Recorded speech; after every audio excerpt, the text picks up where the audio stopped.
kanë çrregullime të ankthit dhe ato në forma të ndryshme. Si të rinjët tanë, sipas një studimit që unë këtë kam marrë, një numër shumë i madh, ka dikun rreth 50% kanë çrregullime të ankthit dhe ato në forma të ndryshme, si kokëdhëmbja, dhimbja e barkut, zakonisht ndodh kur kemi ndonjë detyrë, ndonjë provim, ndonjë notë etj.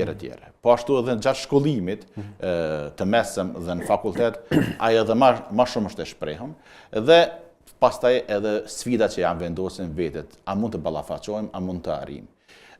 Çrregullimet e ankthit, domethënë sikurse që kanë pasoja ose janë reakcion biologjik, ashtu mund të jetë domethënë fizik në organizmin tonë edhe ashtu në social. Për shembull, nëse marrim aspektin mjekësor ose kemi domethënë kokëdhëmbje, kemi djersitje, kemi pagjumësi, dhimbje të barkut, shqetësime, palpitacione.